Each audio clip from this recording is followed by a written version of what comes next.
आज हम लोग आपकी कक्षा 10 की जो हिंदी की पाठ्य पुस्तक है उसमें कवि रसखान जी द्वारा रचित सवये शीर्षक के अंतर्गत कुछ पद्यांश दिए गए हैं। आज हम लोग इसके 6वें पद्यांश की व्याख्या और इस पद्यांश पर आधारित आपकी बोर्ड की परीक्षा में पूछे जाने वाले संभावित प्रश्नों को भी हल करना सीखेंगे। देखिए, वैसे तो मैंने कक्षा 10 के सभी पाठों की व्याख्या अपने चैनल पर अपलोड कर दी है और यदि आप उनको देखना चाहते हैं तो मेरे चैनल की प्लेलिस्ट पर जाकर के आप बहुत आसानी से देख सकते हैं। लेकिन देखिए, हो क्या गया है कि 2023 से पद्यांश पर आधारित पूछे जाने वाले प्रश्नों का तरीका थोड़ा सा बदल गया है, इसलिए मैं कुछ पद्यांशों को फिर से आपको पढ़ा रहा हूं, सिर्फ ये बताने के लिए कि अब पद्यांश पर आधारित प्रश्न किस तरह से पूछे जाएंगे। तो चलिए हम लोग पहले यही जान लेते हैं कि अब आपके पद्यांश पर आधारित प्रश्न किस तरह से पूछे जाएंगे।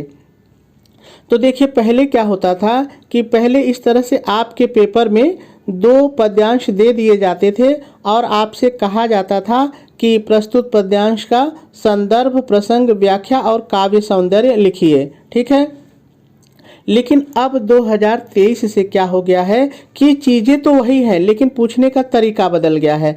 अब क्या है कि इसी तरह से 2 पद्यांश दिया रहेगा और उनमें से किसी एक के नीचे 3 प्रश्न दिए रहेंगे और उन 3 प्रश्नों को आपको पढ़ना होगा और जो प्रश्न आपसे पूछेगा वही उत्तर आपको देना होगा। ठीक है, आप जरा सा इसको ऐसे समझिए।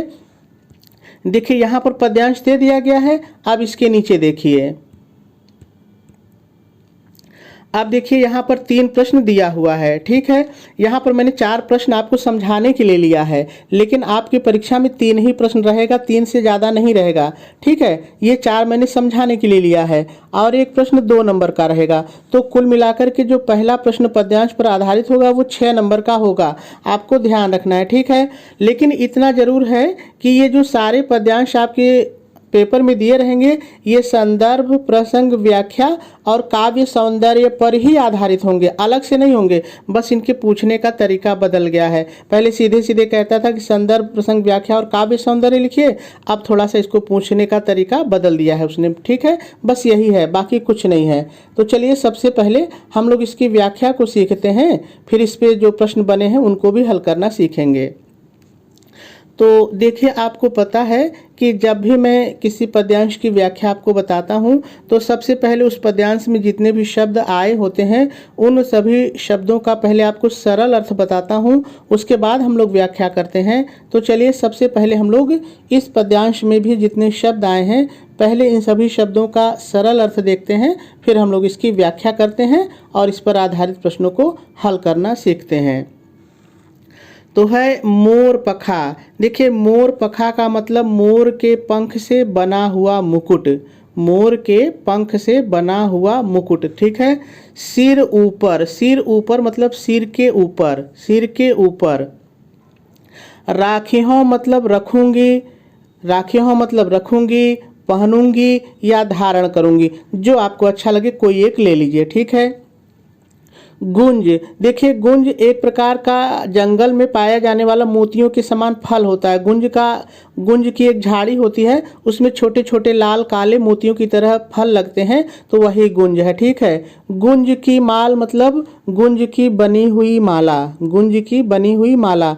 गरे मतलब गले में, गरे मतलब गले में।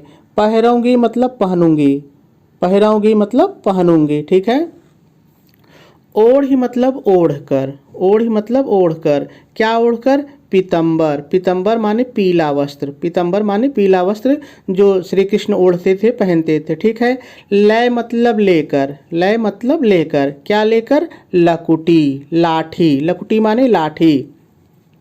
वन माने वन यानी जंगल, जंगल, वन। ठीक है, गोधन मतलब गाय, गोधन माने गाय, तो आप बहुवचन में कह सकते हैं गायों। ठीक है, गायों। ग्वारन, ग्वारन मतलब ग्वाल बाल, जो श्री कृष्ण के मित्र थे ग्वाल बाल, तो ग्वाल बाल। संघ माने साथ, संघ माने साथ। फिरौंगी मतलब घूमूंगी, फिरौंगी मतलब घूमूंगी, ठीक है। भाव तो मतलब अच्छा लगता है, भाव तो मतलब अच्छा लगता है। वो ही मतलब वो सब कुछ, वो ही माने वो सब कुछ। मेरो मतलब मेरे, मेरो मतलब मेरे। रस खान, देखिए रस खान के यहाँ पर दो अर्थ हैं। एक तो रस खान का मतलब जो कवि हैं उनके लिए आया है, ठीक है। और दूसरा रस खान का मतलब होता है रस की खान, यानी कि श्री कृष्ण, ठीक है, श्री कृष्ण। सो इसलिए, सो इसलिए, तेरे कहे, तेरे कहे मतलब तेरे कहने पर या तेरे कहने से, ठीक है। जो आपको अच्छा लगे एक ले लीजिए, सब सरल है, कोई दिक्कत नहीं है। स्वांग माने होता है अभिनय करना या वेशभूषा धारण करना, यानी किसी की नकल करना, ठीक है। व्याख्या में आपको पता चल जाएगा।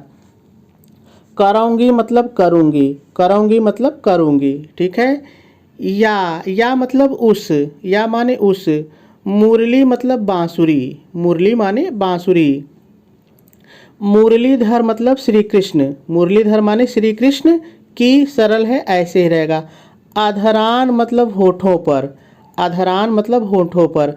धरी मतलब रखी या लगाया, रखी या लगाया, होठों पर रखी या लगाया, ठीक है।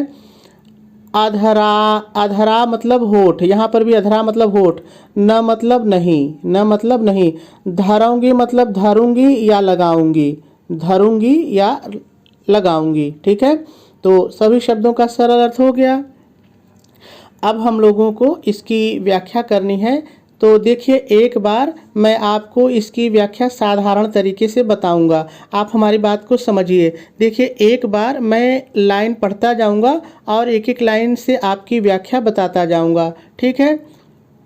और आपको सब कुछ समझ में आ जाएगा, कहीं कोई दिक्कत नहीं होती है। देखिए हिंदी हम लोगों की मातृभाषा है, तो हिंदी में कहीं कोई दिक्कत होती नहीं है। बस थोड़ा सा है कि आप ध्यान दे दीजिए, ठीक है। आपको पता है कि हिंदी से सरल कोई विषय नहीं होता है। तो मैं कह रहा था कि पहले आपको एक एक लाइन पढ़ के इसकी व्याख्या बताऊँगा, उसके बाद दोबारा मैं एक एक शब्दों का प्रयोग करके भी इसकी व्याख्या बताऊँगा। तो आप दोनों बार की व्याख्या को ज़रूर देखिएगा, ठीक है। तो चलिए सबसे पहले हम लोग एक एक लाइन की व्याख्या करते हैं। तो सबसे पहले आप ये समझिए कि आखिर इस पद्यांश में है क्या, फिर आपको व्याख्या आसानी से समझ में आ जाएगी। देखिए इस पद्यांश में है क्या कि एक गोपी है और वो अपनी दूसरी गोपी से कहती है कि हे गोपी, यदि तू कहेगी तो मैं मोर के पंख से बने हुए मुकुट को अपने सिर पर धारण कर लूँगी। मैं श्री कृष्ण की तरह गुंज की बनी माला को अपने गले में पहन लूँगी। मैं तेरे कहने से पीताम्बर ओढ़ लूँगी और लाठी लेकर के गायों और ग्वाल बालों के साथ साथ मैं जंगल में घूमती फिरूँगी। आगे वो कहती है कि ये सब मेरे श्री कृष्ण को अच्छा लगता है, इसलिए मैं तेरे कहने से वो सारे सॉन्ग रचाऊँगी, वो सारे अभिनय करूँगी जो मेरे श्री कृष्ण जी करते हैं। लेकिन आगे वो सखी कहती है कि लेकिन एक बात सखी जान लो कि श्री कृष्ण की उस बांसुरी को, जिस बांसुरी को वो अपने होठों से लगा करके बजाया करते हैं, उस बांसुरी को मैं अपने होठों पर नहीं रखूंगी। यानी वो गोपी कह रही है कि हे सखी, तू जो जो कहेगी और जो जो श्री कृष्ण करते हैं वो सारी चीज़ें मैं कर लूँगी, लेकिन तेरे कहने से मैं एक चीज़ नहीं करूँगी। वो बांसुरी जिसको श्री कृष्ण जी अपने होठों से लगा करके बजाते हैं ना, उस बांसुरी को मैं अपने होठों से नहीं लगाऊंगी। देखिए यही इसकी व्याख्या है। तो चलिए देखते हैं। मोर पखा सिर ऊपर रखी हूँ, एक गोपी दूसरी गोपी से कहती है कि हे सखी, मैं मोर के पंख से बने हुए मुकुट को अपने सिर के ऊपर धारण कर लूँगी। गुंज की माल गले पहिरूंगी और गुंज की बनी हुई माला को मैं तेरे कहने पर अपने गले में भी पहन लूँगी। ओढ़ पीताम्बर, पीले वस्त्रों को ओढ़कर लय लकुटी लाठी को लेकर के वन गोधन ग्वारन संग फिरूंगी। मैं जंगल जंगल गायों और ग्वाल बालों के साथ घूमती फिरूंगी। भाव तो वही मेरे रसखान, कवि रसखान जी कहते हैं कि गोपी कहती है कि वो सब मेरे श्री कृष्ण को भाव तो अच्छा लगता है, सो तेरे कहे सब स्वांग करूंगी, इसलिए मैं तेरे कहने पर वो सारे अभिनय करूंगी।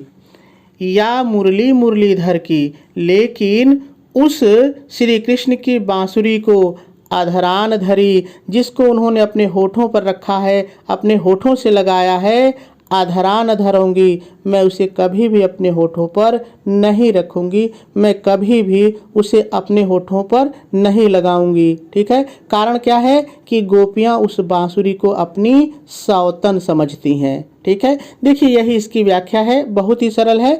तो चलिए एक बार हम लोग एक एक शब्दों का प्रयोग करके भी देखते हैं कि क्या एक एक शब्दों का प्रयोग करके हम लोग इसकी व्याख्या बना लेंगे।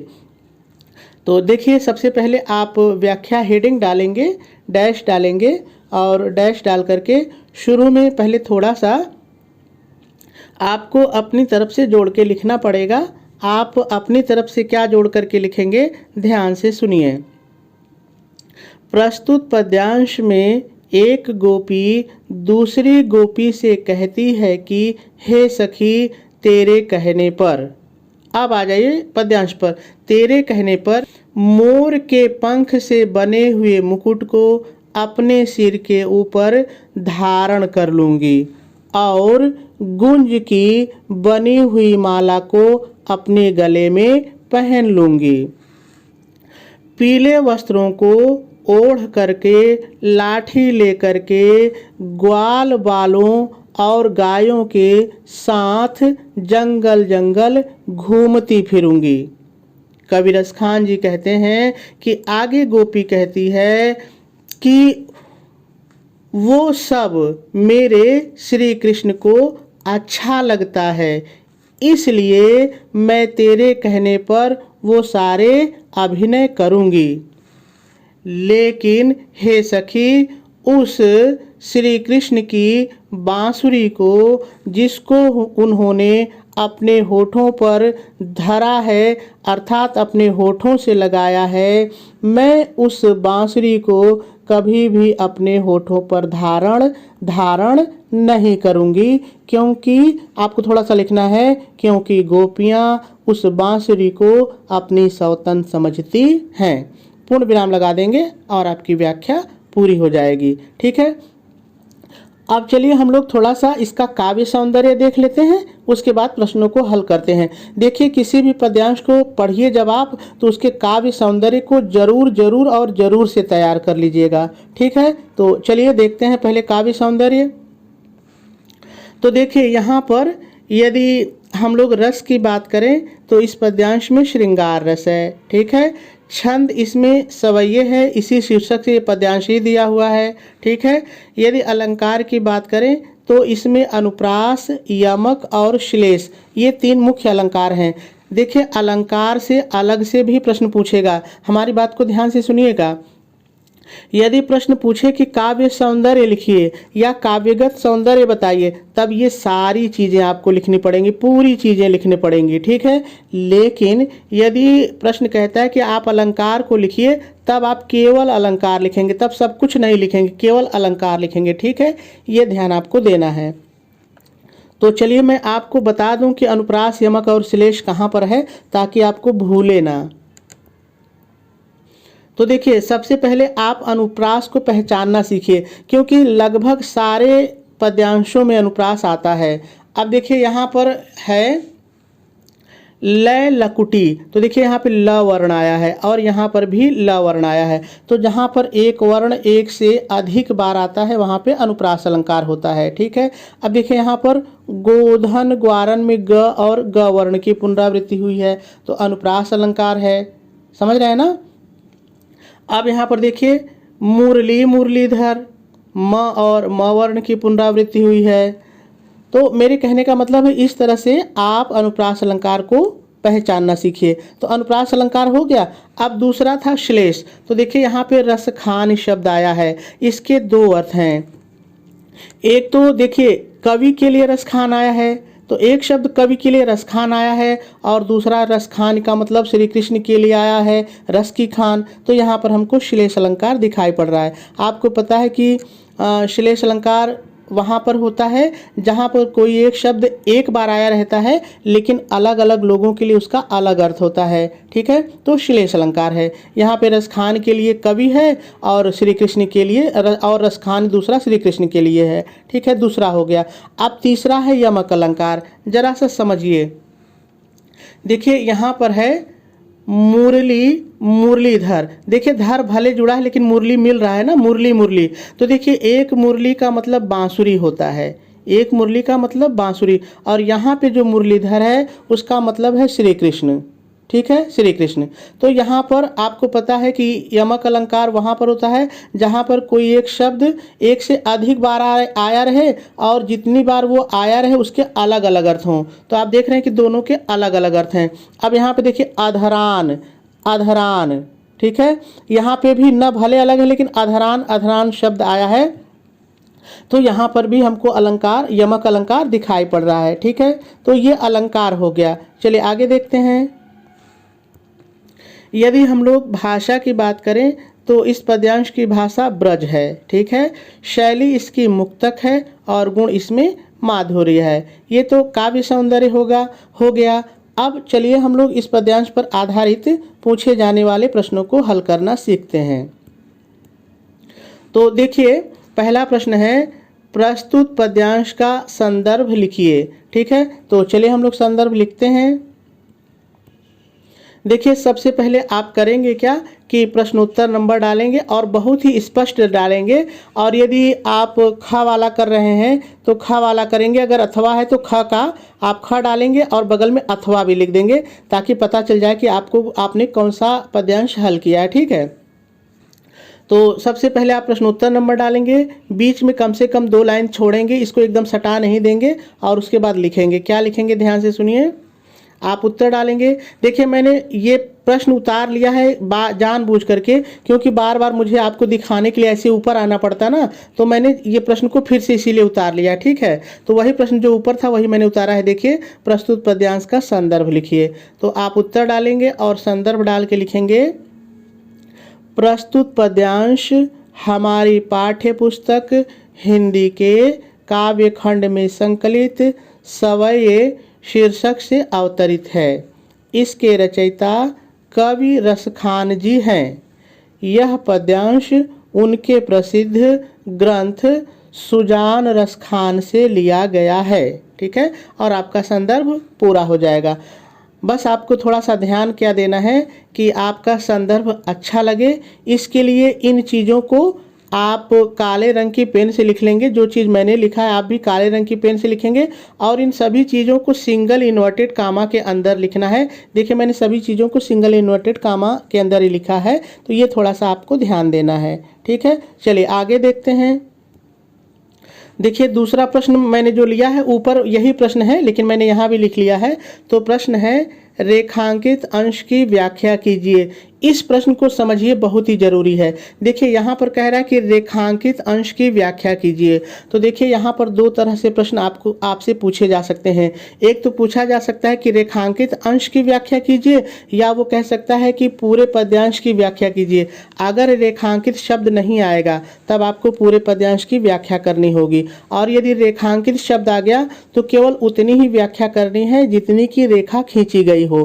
तो चलिए मैं आपको दिखा दूं कि रेखा कहाँ खींची गई है।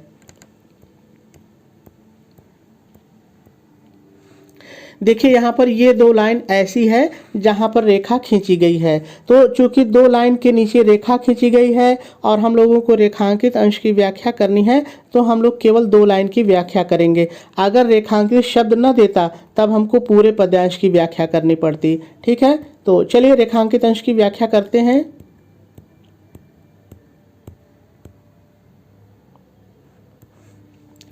आप हेडिंग डालेंगे, रेखांकित अंश की व्याख्या, डैश डालेंगे और डैश डाल करके लिखेंगे, प्रस्तुत रेखांकित अंश में एक गोपी दूसरी गोपी से कहती है कि हे सखी। इतना मैंने अपनी तरफ से जोड़ा है। अब आ जाइए लाइन की व्याख्या पर। हे सखी, मैं तुम्हारे कहने से मोर के पंख से बने हुए मुकुट को अपने सिर पर धारण कर लूँगी, गुंजाओं की माला अपने गले में पहन लूँगी, पीताम्बर को ओढ़कर अपने हाथ में लाठी लेकर जंगल में गायों और ग्वाल बालों के साथ घूमूंगी। बस इतने की ही व्याख्या करनी थी। और उसके बाद आप पूर्ण विराम लगा देंगे, ठीक है। और आपके रेखांकित अंश की व्याख्या भी पूरी हो जाएगी। तो हम लोगों के 2 प्रश्न पूरे हुए। चलिए अब अगले प्रश्न पर चलते हैं।